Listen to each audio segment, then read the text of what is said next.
अस्पतालों में बेड नहीं, ऑक्सीजन और वेंटिलेटर भी ना के बराबर। जी हां, 1450 मरीजों पर केवल एक डॉक्टर। श्मशान घाट में दाह संस्कार के लिए जगह नहीं, और इसके साथ साथ श्रद्धांजलि के कॉलम के लिए अखबार में भी जगह नहीं। पल पल चित्र बदल रहा है जो आपको और हमको डरा रहा है।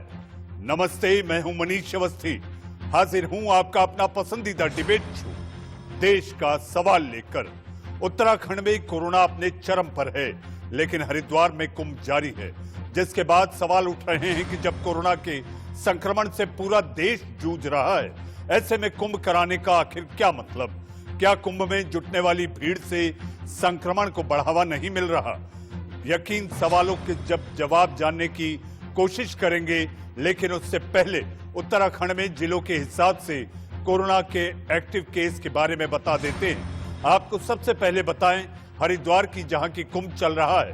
हरिद्वार में इस वक्त 19,575 कोरोना के केस हैं। पौड़ी जिले में 5,769 कोरोना के एक्टिव केस हैं। वहीं पिथौरागढ़ में 3,500 और चंपावत में 1,949 कोरोना के एक्टिव केस हैं। ऐसे में सवाल यह है कि क्या कोरोना के बढ़ते मामलों के बीच भी कुंभ जारी रहना चाहिए? इस बीच इस वक्त आ रही है बड़ी खबर। कुंभ में आज 24 संत कोरोना पॉजिटिव मिले हैं। अब तक 54 संत कोरोना पॉजिटिव पाए गए हैं। इस वक्त की बड़ी खबर हरिद्वार कुंभ से अब तक 24 संत कोरोना पॉजिटिव मिले और अब तक 54 संत कोरोना पॉजिटिव पाए गए हैं। कोरोना के बढ़ते मामले के बाद 2 अखाड़ों ने कुंभ समापन की घोषणा की है। निरंजनी अखाड़ा और निधि आनंद अखाड़ा ने कोरोना महामारी के बढ़ते प्रभाव के कारण कुंभ मेले से अपने को 17 अप्रैल से अलग करने का फैसला किया है। यानी ये 2 अखाड़े खुद को समेटने की तैयारी का ऐलान कर दिए हैं। इन अखाड़ों का कहना है कि जो साधु संत जो बाहर से आए हैं वो अपने अपने प्रांतों में लौट जाएं, और जो स्थानीय साधु हैं वो अपनी छावनी से अखाड़े में चले जाएंगे। दोनों अखाड़ों ने ये संयुक्त फैसला लिया है। उन्होंने कहा है कि मानवता के नाते ये फैसला लिया गया है। कुंभ दिव्यता और भव्यता से चल रहा था, मगर कोरोना महामारी के कारण उन्होंने कुंभ को 17 अप्रैल को ही निजी रूप से करने का फैसला लिया है। इस वक्त की बड़ी खबर। निधि और तपोनिधि अखाड़ा श्री आनंद दोनों ने संयुक्त रूप से यह निर्णय लिया कि कोरोना का महामारी प्रचंड रूप में देखते हुए भारत सरकार की गाइडलाइंस, उत्तराखंड सरकार की गाइडलाइंस तो है ही मेरे लिए, लेकिन जो हमारी एक मानवीयता है, हमारी एक मानव सिद्धांत है।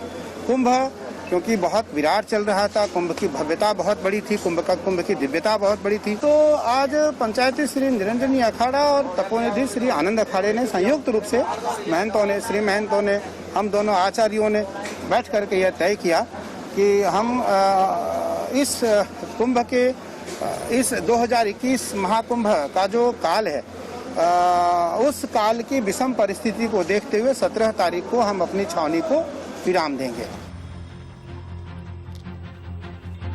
जी हां, संत महंत ये 2 अखाड़ों के इन्होंने फैसला कर लिया है कि 17 अप्रैल से ये अपनी छावनी समेट लेंगे। जी हां, इस पर ताजा जानकारी के लिए सीधा हरिद्वार चलते हैं हमारे संवाददाता किशोर के पास। किशोर, मानवता बड़ी या दिव्यता भव्यता? 2 अखाड़ों ने तो ऐलान कर दिया कि कुंभ समाप्त किया जाएगा, लेकिन जहां तक दिव्यता और भव्यता की बात की जा सकती है, उसके सामने क्या मानवता बड़ी या दिव्यता भव्यता?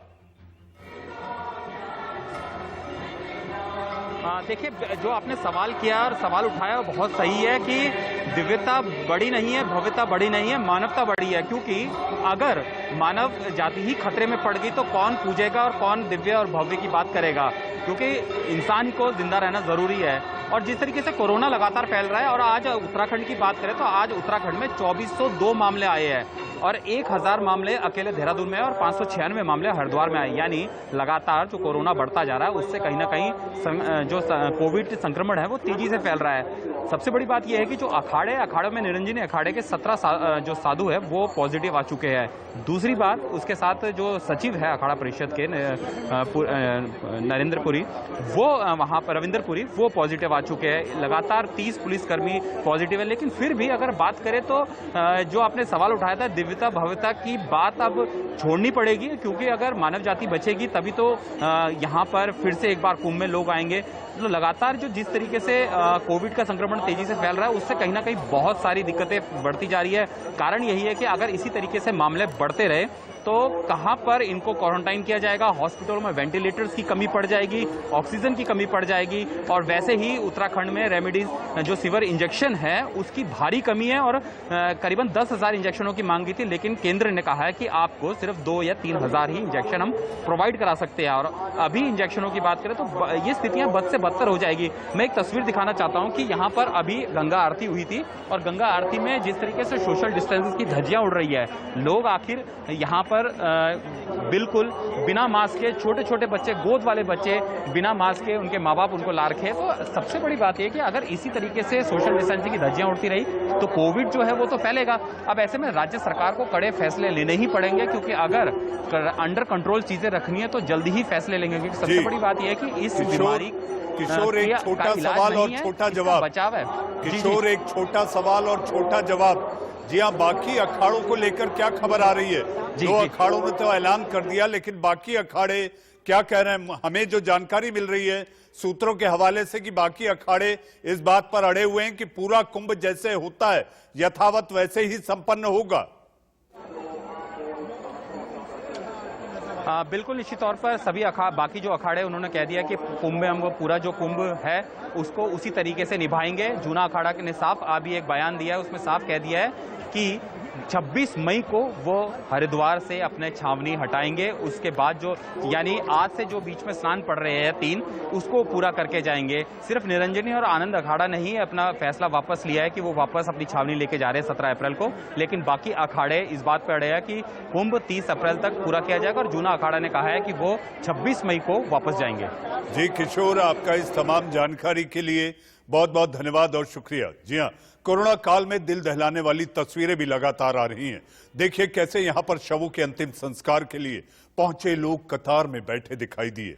ये तस्वीरें कहां की हैं इस बात की पुष्टि अभी नहीं हुई है, लेकिन इस दौरान श्मशान घाट के परिसर में फुटपाथ पर कतार में शव भी रखे हैं। सोशल डिस्टेंसिंग के चलते मोक्षस्थली पर तादाद से ज्यादा शव पहुंचे थे।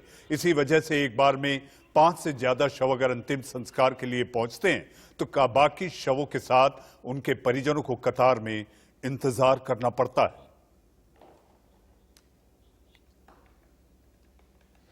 जो हमारे यहाँ मोक्षधाम में लोग संस्कार करने आ रहे हैं तो हम लोग उनसे भी सबसे यही निवेदन कर रहे हैं 10, 12, 15 लोग जाएं, संस्कार करें, क्योंकि हर बॉडी में 50-100 आदमी आता है। तो यही प्रयास रहता है कि अब अंदर 5-6 बॉडी अगर इकट्ठी भेज दी तो 300-400 आदमियों का भीड़ भाड़ हो जाएगा। टोकन प्रक्रिया ये है कि जैसे शव यहाँ जब आ जाता है हम उनको तुरंत यहाँ से पर्ची उनके नाम की लिखवा कर देते हैं। वो लोग अपना लकड़ी लेके अंतिम संस्कार करके फिर जाते हुए उनको हम लोग प्रमाण पत्र वाली बड़ी पर्ची दे देते हैं। यहाँ किसी को वेटिंग नहीं लगना पड़ रहा है, कोई परेशानी नहीं हो रही। जी आप देख रहे थे कि कतार में शव को इंतजार है उनके दाह संस्कार का। यूपी के मुरादाबाद सब्जी मंडी में कोरोना गाइडलाइन की धज्जियां उड़ती नजर आईं। सब्जी मंडी में सैकड़ों की भीड़ दिखी। सब्जी लेने आए लोगों के बीच सोशल डिस्टेंसिंग तो कहीं नहीं दिखी, मास्क भी बहुत कम लोगों ने लगाया था। वहीं गोरखपुर में कोविड-19 की क्या तैयारियां हैं, देखिए संवाददाता सुशील कुमार की ये रिपोर्ट।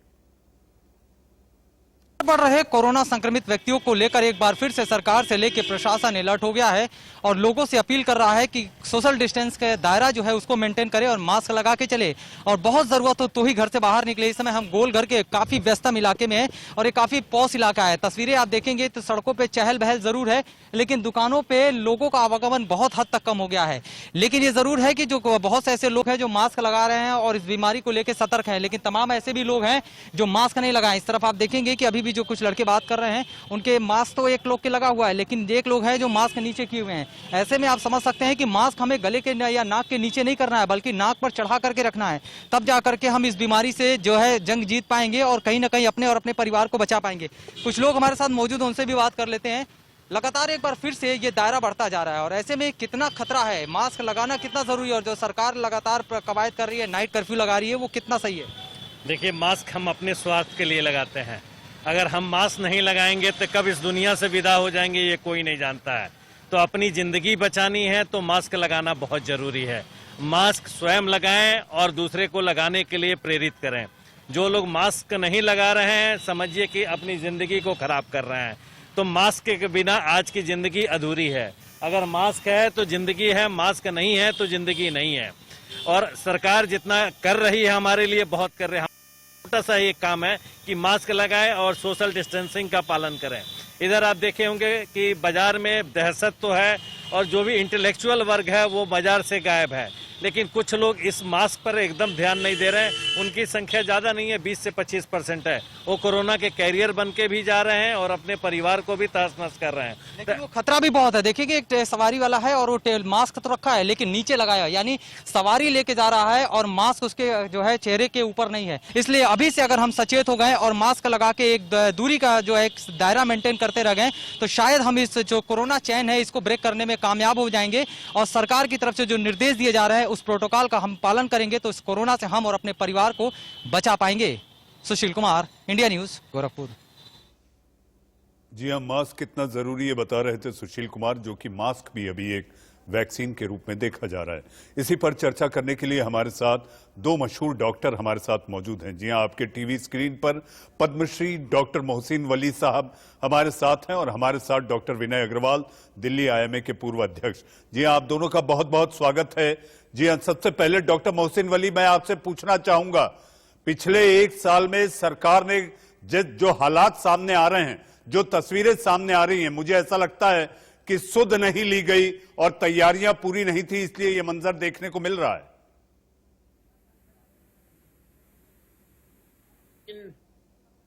बड़े शौक से सुन रहा था, जमाना हम ही सो गए दास्तां कहते कहते।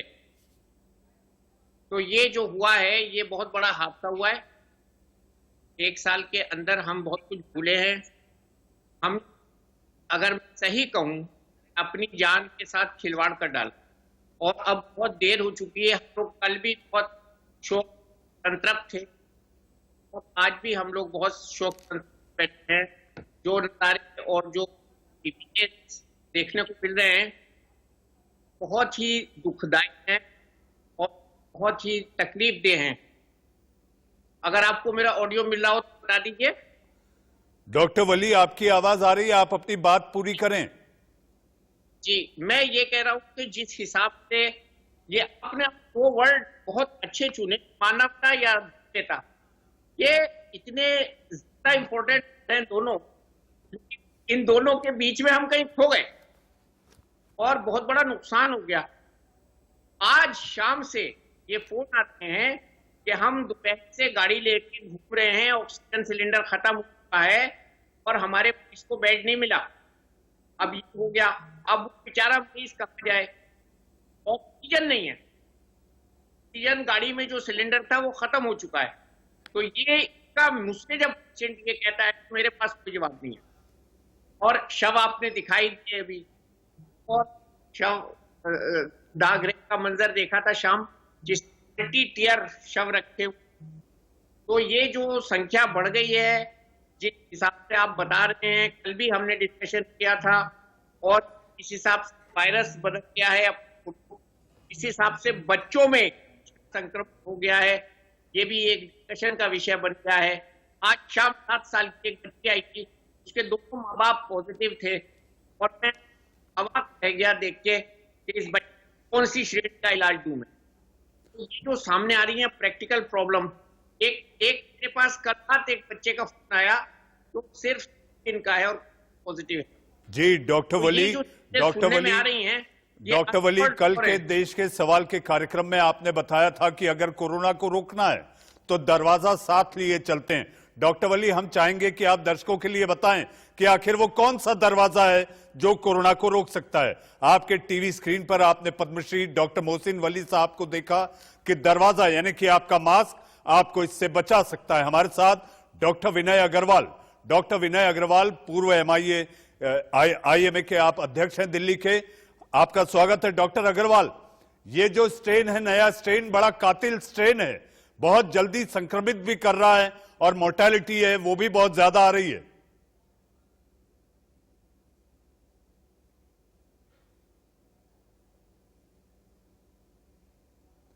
डॉक्टर विनय अग्रवाल, डॉक्टर अग्रवाल, आपको मेरी आवाज आ रही है? I'm not getting voice at all. Not getting voice. Doctor Agarwal तक हमारी आवाज नहीं पहुंच पा रही है किसी तकनीकी खामी के कारण। आइए आगे बढ़ते हैं, मुंबई का रुख करते हैं। देश में जहां कोरोना की वजह से अस्पताल फुल है, वहीं दूसरी तरफ अस्पताल भी ऑक्सीजन की कमी की वजह से जूझ रहे हैं। बोरीवली पश्चिम के भगवती अस्पताल में ऑक्सीजन की कमी की खबर फैली तो मरीजों में डर का माहौल बन गया। डॉक्टर्स ने भी मरीजों को शिफ्ट करने की तैयारी कर ली। खबर सुनते ही स्थानीय विधायक मनीष चौधरी भगवती अस्पताल पहुंची और अस्पताल के डीन से मुलाकात की। मनीषा चौधरी ने कहा कि अगर अस्पताल में तुरंत ऑक्सीजन की व्यवस्था नहीं की जाएगी तो वो इसके खिलाफ धरने पर बैठ जाएंगी। आपके टीवी स्क्रीन पर मुंबई के बोरीवली की ये तस्वीर,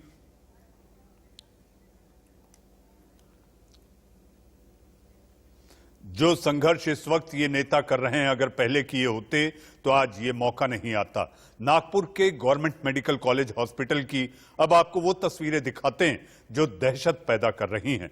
यहां एक बेड पर एक से ज्यादा कोरोना संक्रमित मरीजों का इलाज चल रहा है और वार्ड में लोगों की इतनी भीड़ है कि जिसे कोरोना नहीं है उसे भी कोरोना हो जाए। आपके टीवी स्क्रीन पर नागपुर के जीएमसी की ये तस्वीरें। जी हां, नागपुर के जीएमसी की तस्वीर, जहां पर एक पलंग पर दो कोरोना संक्रमित मरीज देखे जा रहे हैं।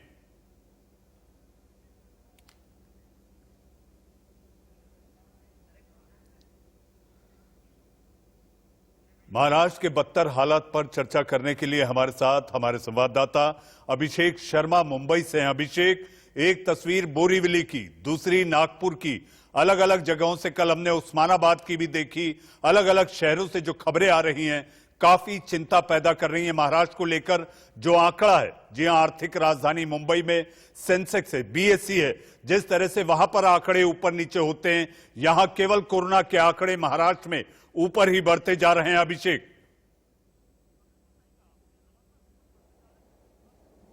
बिल्कुल सही कहा आपने, लगातार ऊपर बढ़ते जा रहे हैं। सही कहा, सेंसेक्स से उछाल आता है, वैसे कोरोना में लगातार उछाल आता जा रहा है और उसी उछाल ने इस तरीके से लोगों के लिए परेशानी सबब पैदा कर दी है कि आखिरकार लोग करें तो क्या करें। लगातार सरकार बड़े बड़े प्रयास कर रही है, लगातार मीटिंग कर रही है, लेकिन सरकार के हाथ पांव लगातार फूलते जा रहे हैं। कारण साफ है कि ऑक्सीजन जो सबसे बड़ा एक जरूरी इसमें चीज आती है पेशेंट के लिए, वह लगातार कमी पड़ती जा रही है। तमाम जगहों पर देख रहे हैं, तस्वीरें हम दिखा रहे हैं कि किस तरीके से लगातार ऑक्सीजन की कमी लगातार देखी जा रही है। कई जगहों पर रेमडेसिविर, जो कि एक बड़ा इंजेक्शन इसमें कारगर साबित हो रहा है बुखार के लिए, कोरोना मरीजों के लिए, वह कमी पाई जा रही है। आप देखिए कि चंद्रपुर में जो कि पूर्व गृह मंत्री रहे हैं, गृह राज्य मंत्री हंसराज अहीर, उन्होंने वहां पर धरना दिया दिन भर जिलाधिकारी कार्यालय के पास कि रेमडेसिविर क्यों आखिरकार लोगों को नहीं मिल रही है। और यही हालत मुंबई और महाराष्ट्र के तमाम अस्पतालों में है कि सच्चाई यही है कि कहीं पेशेंट एडमिट हो जा रहे हैं तो उन्हें वह दवाइयां नहीं मिल पा रही है, खास रेमडेसिविर है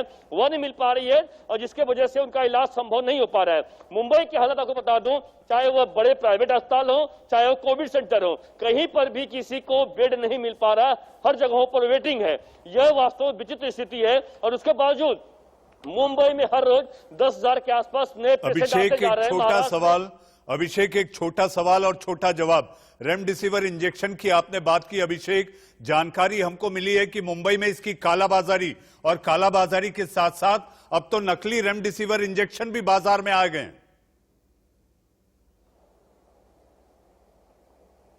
बिल्कुल सही कहा आपने और यही वजह है कि लगातार इस पूरे मामले पर जो FDA है, सरकार इस पर कड़ी कार्रवाई कर रही है, पुलिस कड़ी कार्रवाई कर रही है और इतना ही नहीं बल्कि कई लोगों को बेचते हुए गिरफ्तार भी किया गया है। तो कार्रवाई बिल्कुल जरूर हो रही है, लेकिन सच्चाई यही है कि आम लोगों तक वो सुविधाएं सही तरीके से नहीं पहुंच पा रही है। इसका लगातार लोगों को मलाल है। जी अभिषेक, आपका इस तमाम जानकारी के लिए बहुत बहुत धन्यवाद। जी, आपको देखते हुए दिल्ली में ऐतिहासिक इमारतों को भी बंद कर दिया गया है। इन इमारतों में लोगों की एंट्री को पूरी तरह से बंद कर दिया गया है और गेट पर पुलिस ने बैरिकेडिंग कर दी है। आपके टीवी स्क्रीन पर दो तस्वीरें, जामा मस्जिद और लाल किला।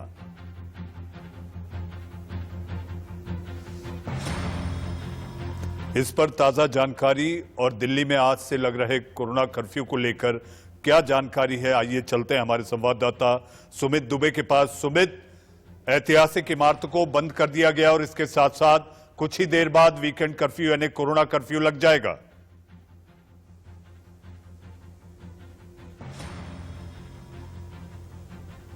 क्योंकि और ऐतिहासिक इमारतों को न सिर्फ दिल्ली में बंद किया गया है बल्कि ये फैसला संस्कृति मंत्रालय का है। आर्कियोलॉजिकल सर्वे के अंतर्गत जितनी भी इमारतें आती हैं, चाहे वो दिल्ली का लाल किला हो, चाहे आगरा का ताजमहल हो या फतेहपुर सीकरी की दरगाह हो, इन तमाम इमारतों को जो कि एसआई के तहत आती है उन सभी को बंद कर दिया गया है अगले आदेश तक के लिए। दूसरी बात, जहां तक दिल्ली का सवाल है, तो दिल्ली में निश्चित रूप से अब आज रात को 10 बजे से वीकेंड कर्फ्यू शुरू हो जाएगा। हालांकि नाइट कर्फ्यू पहले से ही था तो रात को इसका असर तो नहीं दिखेगा, लेकिन वीकेंड कर्फ्यू का जो असर दिखेगा वो सुबह से दिखेगा, क्योंकि नाइट कर्फ्यू तो मनीष ऑलरेडी चल ही रहा था दिल्ली में, जो रात के 10 बजे से लागू रहता था। तो जो वीकेंड कर्फ्यू शुरू होगा आज रात 10 बजे से, वो कल सुबह भी जारी रहेगा। तो कल सुबह से वो नजारे, वो दृश्य हमको दोबारा से देखने को मिल सकते हैं, जो कि साल भर पहले जब पूरे देश भर में लॉकडाउन हुआ था, दिल्ली में भी लॉकडाउन हुआ था, तो उस वक्त जो हमने दृश्य देखे थे शायद वैसे ही दृश्य इस बार भी देखने को मिल सकते हैं। हालांकि कुछ लोगों को परमिशन दी गई है। पिछली बार मेट्रो ट्रेन नहीं चली थी, लेकिन इस बार मेट्रो ट्रेन चलेगी, वो ट्रेन चलेंगी। और लेकिन जो लोग, जो कर्मचारी जो एसेंशियल सर्विसेज से जुड़े हुए हैं, चाहे बिजली विभाग के हों, चाहे स्वास्थ्य कर्मी हो या बाकी जितनी एसेंशियल सर्विसेज हैं, उनको ले जाने के लिए वैलिड आईडी कार्ड प्रोड्यूस करने पर वो मेट्रो ट्रेन भी चलेंगी और बसेस भी चलेंगी। लेकिन इसके अलावा बाकी आम जनता के लिए पूरी तरीके से 2 दिन, शनिवार और रविवार के दिन, ये वीकेंड पूरी तरह से दिल्ली बंद रहेगी। जी हाँ सुमित, एक छोटा सवाल ये कि सख्ती को लेकर क्या निर्देश और आदेश हैं?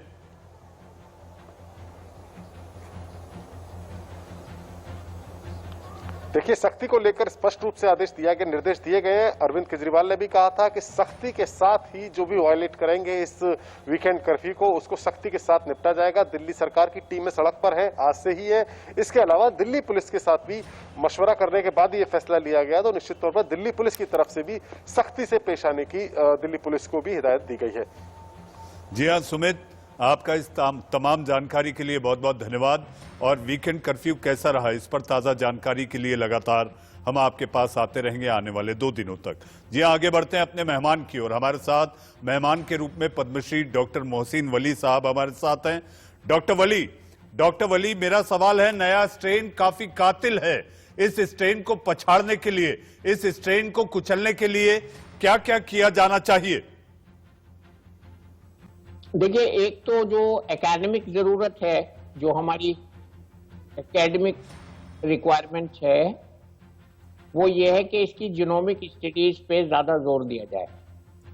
और इससे पब्लिक को कोई मतलब नहीं है, इससे साइंटिस्ट को मतलब है, डॉक्टर्स को मतलब है और लोगों को मतलब है। दूसरी जो है, ये बच्चों में फैल रहा है। सबसे पहले मेरा दिल जो है दुख रहा है बच्चों के लिए, कि बच्चों में ना घुस जाए और बच्चों में इसका रोकना बहुत मुश्किल हो जाएगा। तो माओं को बहुत एहतियात करनी है। माएँ मास्क लगाएं और घर में सब लोग मास्क लगाएं। मैं कल की न्यूज़ देख के इतना ज़्यादा प्रभावित हुआ कि मेरा मन किया कि मैं रात को भी मास्क लगा के सोऊं। दिन भर तो मैं मास्क लगा रहा हूँ पिछले 4 दिन से, और बाहर तो मैं जा ही नहीं रहा हूँ पिछले 3 महीने से। सेल्फ इम्पोज लॉकडाउन किया हुआ है। तो यही 2 चीजें हैं, सेल्फ इम्पोज लॉकडाउन, और जैसा कि आपने भी हाईलाइट किया, मेरे मुंह का, मेरे नाक का दरवाजा बंद रहे, ये 2 लॉकडाउन करो। और जो भारत सरकार ने और दिल्ली सरकार ने लॉकडाउन लगाए, उनका अनुसरण, उनका अनुपालन कर उनको हम कामयाब बनाएं, ताकि कंप्लीट लॉकडाउन, जिससे हमारा नुकसान होगा, जिसको कहते हुए भी लोग झिझक रहे हैं। मुझे ऐसी अंडरकरेंट्स लग रही हैं कि एडमिनिस्ट्रेशन के सामने ये ऑप्शन है ही नहीं, और ना वो इसको कंसिडर करना चाहते हैं, क्योंकि इसका पिछला तजर्बा बहुत अच्छा नहीं है।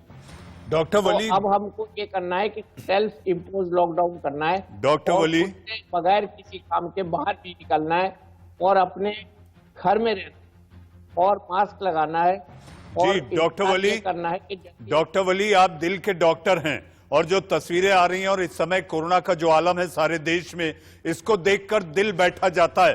तो हम ये आपसे चाहेंगे कि आप कार्डियोलॉजिस्ट के रूप में ये बताएं कि आखिर अपने दिल का कैसे ख्याल रखा जाए। दिल का ख्याल रखना बहुत आसान है। एक्सर्शन ना करें, संतुलित आहार खाएं और अपने खाने में सादा खाना खाएं, हल्दी वाला दूध पिएं, थोड़ा अश्वगंधा का इस्तेमाल करें और एक्सरसाइज मॉडरेट घर पे करें। और दिल की हिफाजत के लिए अगर ये कोई स्प्रीन खा रहे हैं तो वैक्सीन लगाते समय बंद ना करें, वो बहुत ज़रूरी है। डायबिटीज़ के मरीज अपनी शुगर ठीक रखें, ब्लड प्रेशर के मरीज अपना ब्लड प्रेशर की चेकिंग घर पे करें और अपना ब्लड प्रेशर नियंत्रित रखें। थायराइड की जो लेडीज़ खास तौर से मरीज हैं वो अपनी थायराइड की दवाई रेगुलर खाएं और बच्चों को खास तौर से बाहर न भेजें। और बच्चों पे बहुत निगरानी करने की इस वक्त ज़रूरत है, क्योंकि हमारे पास बच्चों का इलाज नहीं है, हम बच्चों को रेमडेसिविर भी नहीं दे सकते। तो बच्चों को हमको सुपरवाइज करना है, बच्चों की हमें बहुत एहतियात करनी है। हमारे आज के बच्चे कल का भविष्य हैं, वो भारत की शान है, भारत की आन है और हमारे कल के भावी नागरिक हैं, तो उनकी हमें बहुत सुरक्षा करनी है। और ख़ास तौर से जो लोग बाहर जा रहे हैं वो आने के बाद लोगों के पास न जाएं, ये सब चीज़ें हमको करनी है। जी हाँ डॉक्टर वली आप बने रहें। जी हाँ, कोरोना को लेकर सारे सवालों का जवाब दे रहे थे डॉक्टर वली आप बने रहे, मैं आपके पास आता हूं। अब हम दिखाते हैं आपको मध्य प्रदेश की राजधानी भोपाल का हाल। भोपाल के भदभदा विश्राम घाट की तस्वीरें जमकर वायरल हो रही हैं, जिसमें एक साथ 45 से ज्यादा चिताएं जलती नजर आ रही हैं। आपके टीवी स्क्रीन पर ये दो तस्वीरें भोपाल के भदभदा श्मशान घाट की।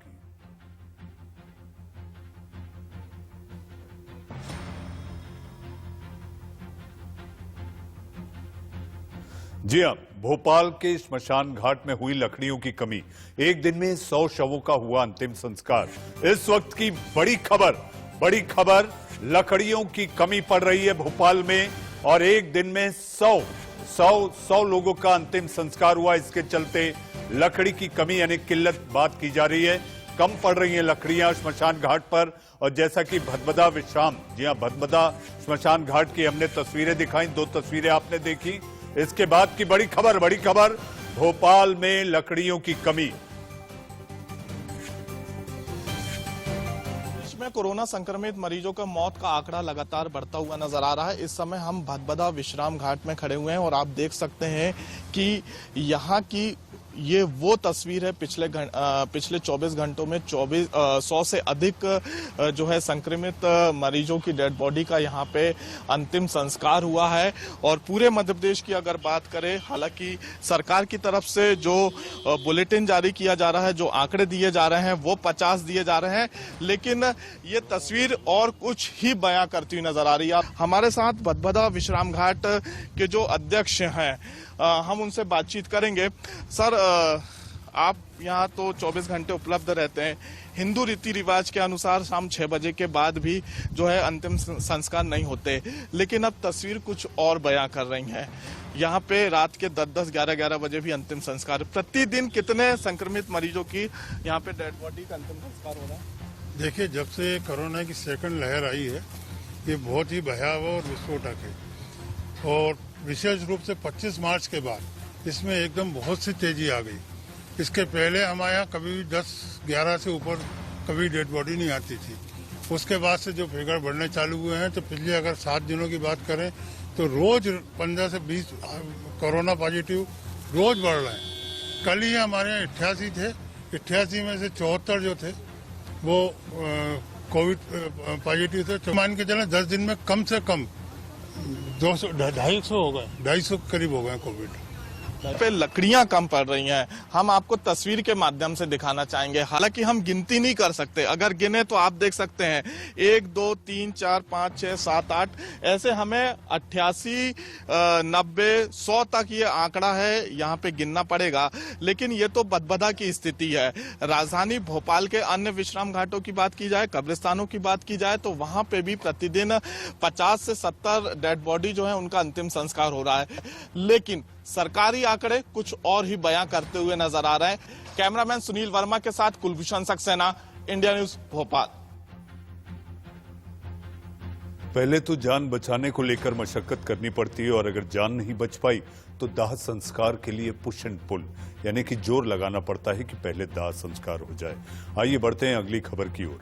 भारत में कोविड-19 की दूसरी लहर 1918 में आए स्पेनिश फ्लू की कहानी दोहराती है। मरने वालों का आंकड़ा प्रतिदिन करीब 1000 से ज्यादा हो चुका है। वहीं मरीज अस्पताल में अपने इलाज का इंतजार कर रहे हैं और तो दाह संस्कार के लिए मृतकों के परिजनों को लंबा इंतजार करना पड़ रहा है।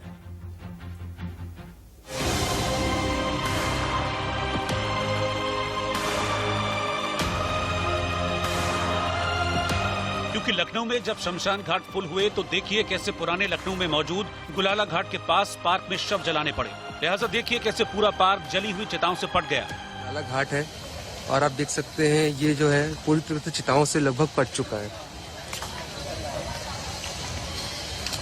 लाशों की संख्या है वो इतनी ज्यादा हो चुकी है कि अब उन्हें घाटों पर जगह नहीं मिली तो उन्हें यहाँ बने एक पार्क में जलाया जा रहा है। और आप संख्या देखिए इनकी। भोपाल के भदभदा विश्राम घाट प्रबंधन समिति का दावा है कि पिछले 24 घंटों में करीब 100 कोरोना संक्रमितों के शवों का अंतिम संस्कार किया गया है और शव लगातार बढ़ते जा रहे हैं।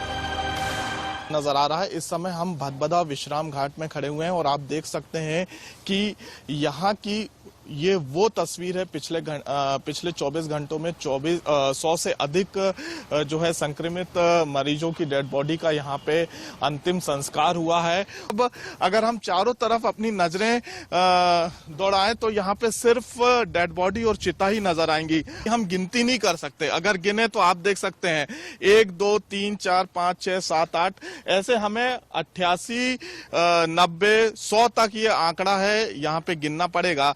लेकिन ये तो भदभदा की स्थिति है। राजधानी भोपाल के अन्य विश्राम घाटों की बात की जाए, कब्रिस्तानों की बात की जाए तो वहां पे भी प्रतिदिन 50 से 70 डेड बॉडी जो है उनका अंतिम संस्कार हो रहा है। यानी शमशान घाटों में चिताएं जलनी बंद नहीं हो रही है। हालांकि इतनी चिताएं जलाने के लिए अब समस्या लकड़ी की सामने आ रही है। लिहाजा देखिए कैसे भदभदा विश्राम घाट पर लगातार ट्रक पर ट्रक लकड़ी उतारी जा रही है, जिसके लिए कई संगठनों ने मदद का हाथ आगे बढ़ाया है। तो बेहतर है। हम कल 8 ट्रक लकड़ी लाए थे, परसों हम लोग 6 ट्रक लकड़ी लेके आए, आज 5 ट्रक लकड़ी लेकर हम लोग आए हैं। मैं समझता हूं कि श्रमदान से बड़ा कोई दान नहीं हो सकता। हमने सभी कार्यकर्ताओं को आज श्रमदान करने का संकल्प दिलाया था। सभी हमारे कार्यकर्ता स्वयंसेवक यहाँ के ऊपर आए हैं और भदभदा विश्राम घाट में हम लकड़ी की कमी नहीं आए इस बात की पूरी तरीके से चिंता कर रहे हैं। भोपाल में जहां शमशान फुल हैं तो वैसा ही कुछ हाल कब्रिस्तानों का भी है। एक के बाद एक कब्रें खोदी जा रही हैं और कोविड प्रोटोकॉल से शवों को दफनाया जा रहा है। अब कर्मचारी जो हैं वो कम पड़ते हुए नजर आ रहे हैं कब्रिस्तानों में। उसके लिए जो है जेसीबी मशीन बुलवाई गई हैं गड्ढे करने के लिए, क्योंकि उनके हाथों में काफी छाले हो चुके हैं। और ये राजधानी भोपाल का बड़ा एक कब्रिस्तान है जदा। यहाँ पे जो है सिर्फ संक्रमित मरीजों को ही दफनाया जा रहा है।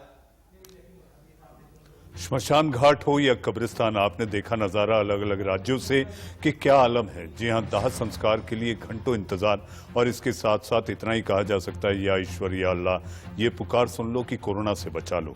जी हां, हमारे साथ मेहमान के रूप में डॉक्टर मोहसिन वली साहब, आप पद्मश्री हैं।